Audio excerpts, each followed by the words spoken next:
You've already mentioned your rejection of organised religion, but can you explain to us why you are so positively against those How can things? you organize a human being according to a pattern?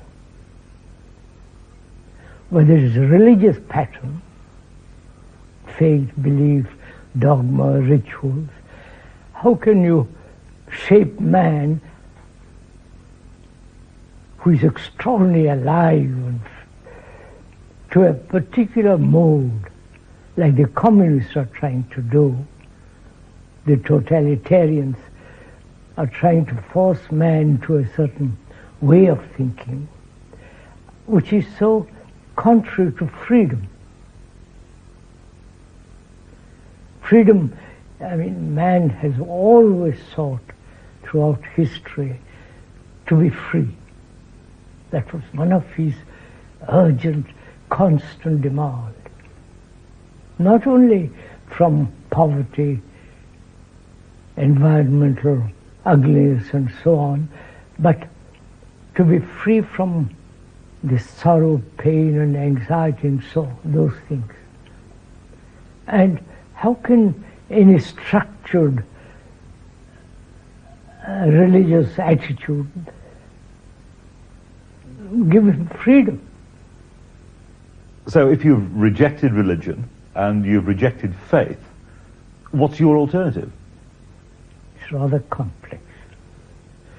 To put it simply, human beings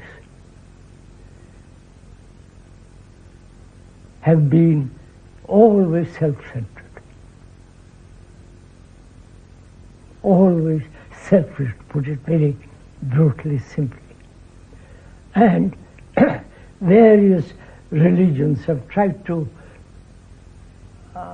help him not to be so self-centered and identify yourself with something greater. But the greater is still part of selfishness. And so I think one should really begin with self-knowledge.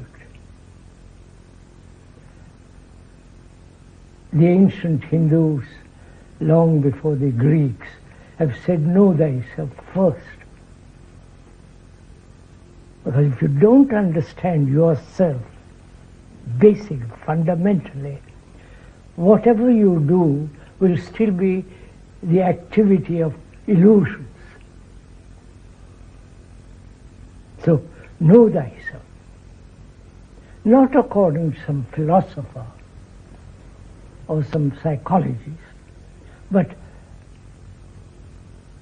know yourself in your relationship with the world.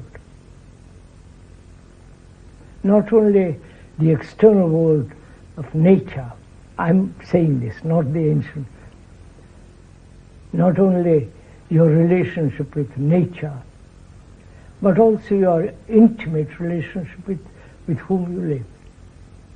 Relationship is like a mirror in which you see yourself directly as you are.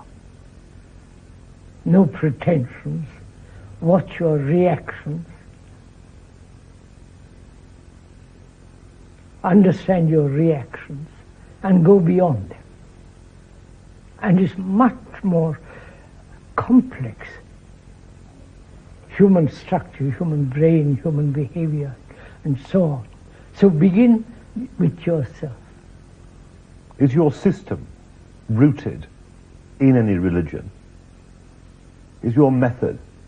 A method and a system is again a pattern. You don't have a method, you don't have a system. Of course not. Because, after all, that's what human beings have sought and lived with, patterns. Obedience to the pattern, obedience to a certain ideal. All that has led to such enormous conflict. Look what's happening now. The ideals of the communists and the ideals of the democratic world, they're in conflict. So really one has to ask much more a serious question. What place has ideals in life at all? They may have no place at all. What is important is to begin with what is actual. We are having a conversation now, a dialogue, in which both of us are sharing. We talk freely, I hope, inquire, investigate. Therefore, there is no system in that. Both of us are seriously concerned about something, and we begin to have a dialogue about it. Why human beings throughout the world live in conflict. Why should have a system about that? And whether we can live without conflict. Because conflict is destroying the world. Not only in personal relationship, but with nature, with other human beings. So, is it possible to live without conflict? Is it possible to live a life of great, if I can use that word which has been so spoiled, love? And be free of suffering. And this is, one should have a system of inquiry into that. But in inquiring, we discover a great many things. If we are both attentive, watchful, and we discover the most fantastic and real things. And the perception of that brings us together. There is no you and me, the perception.